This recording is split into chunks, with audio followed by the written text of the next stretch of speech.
Sa iba pang mga balita, lusot na sa Kamarang Panukalang pagbabalik sa parusang bitay. Di matapos bumoto ang 216 na mga mambabatas pabor dito sa ikatlo at pinalapagbasa sa mababang kapulungan. May report si Jervis Manan mula sa House of Representatives lang. Jervis! Matapos nga lang bumoto ng mga mambabatas kaugnay ng panukalang ibalik ang death penalty at pasado na nga ito sa mababang kapulungan. Kani-kanina lamang ang natapos yung botohan at sa botong 216-54-1 ay naipasa ito on third and final reading. Sa ngayon ay binibigyan ng 3 minuto yung ilang mambabatas na gustong ipaliwanag yung kanilang boto. So 257 ang present na mga mambabatas sa sesyon ngayong araw, pero nadagdagan pa yan nung nagsimulan ang botohan. In the end, 216 ang bumoto in favor dito, 54 ang tumutol at isa naman ang nag-abstain.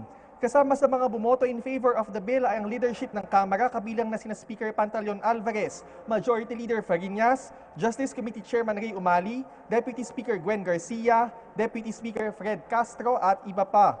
Kasama naman sa mga bumoto against the bill ay ang Makabayan Bloc, gaya ni Nabayan Muna Congressman Caloy Zarate, ACT Teachers Party List Congressman Antonio Tinio, mga mambabatas mula sa Kabataan Party List, Gabriela, Anak Pawis at maging si Kabayan Congressman Harry Roque. Bumoto rin against the measure ang independent minority sa pamumuno ni Congressman Edsel Lagman. Karamihan ng mga miyembro ng Liberal Party ay against din sa death penalty at ang mga pro-life congressmen sa pangunguna naman ni Buhay Party List Congressman Lito Atienza. From the majority, ang bumoto laban dito ay sina Deputy Speaker Gloria Macapagal Arroyo at sina Batangas Congresswoman Vilma Santos Recto. Kanina ay sinubukan pa itong harangin pero hindi naman nagtagumpay at nag-proceed sila sa botohan.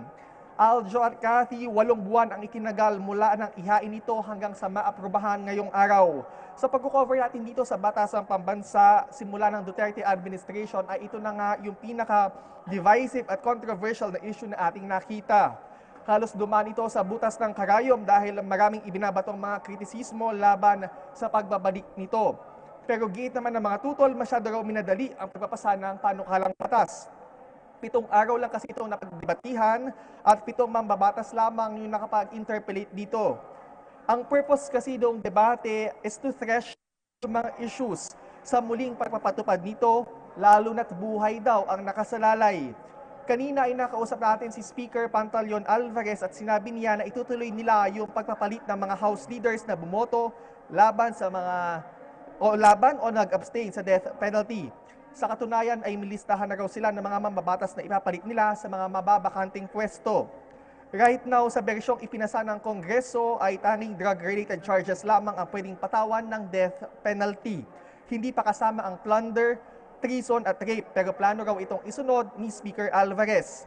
Isang dekada na rin na walang death penalty dito sa bansa dahil tinanggal ito noong 2006 sa ilalim ng administrasyon ni dating Pangulong Arroyo. Ngayong pasado na ay itatransmit ito sa Senado at iintayin nito na maipasa ang Senate version at kapag naipasa na doon ay itatransmit naman sa palasyo para malagdaan na ni Pangulong Duterte.